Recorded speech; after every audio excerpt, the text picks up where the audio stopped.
La conquête de la souveraineté passe avant tout par l'exploitation des ressources nationales au profit de nos populations.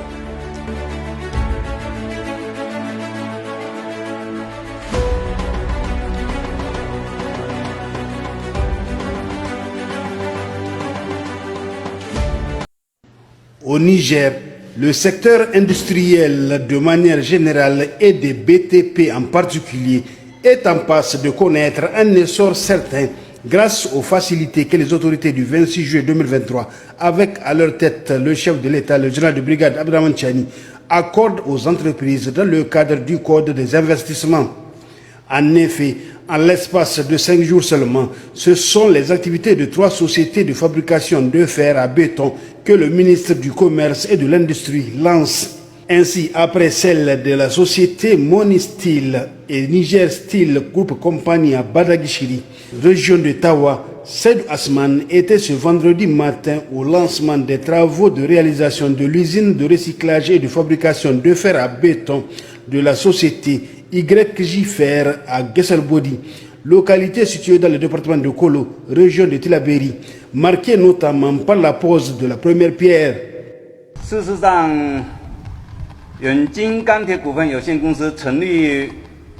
Et cela fait un an qu'on a commencé les travaux. Mais il convient de souligner qu'à cause de la situation politique et économique du pays, notre projet a accusé des retards par rapport au programme prévu. Néanmoins, nous sommes parvenus à réaliser une grande partie des travaux comme vous pouvez le constater sur place.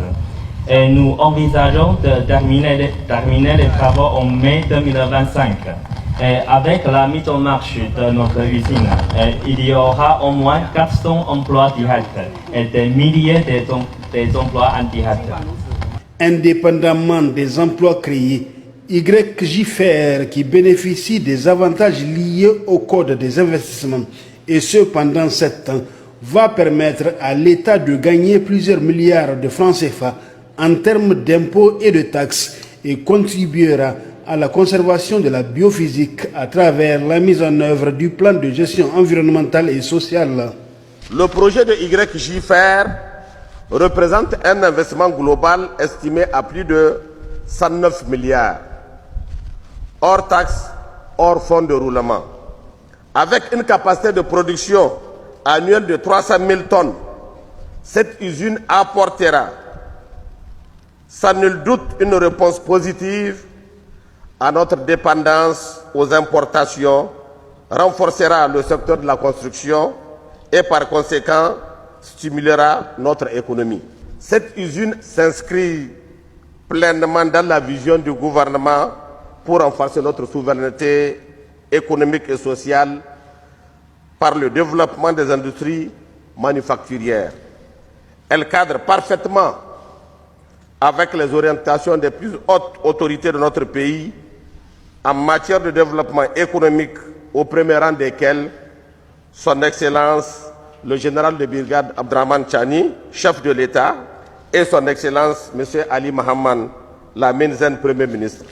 Il faut rappeler que l'industrialisation est une priorité des autorités du Niger, conscientes du fait que le développement des industries manufacturières est un levier essentiel pour atteindre son objectif de souveraineté économique.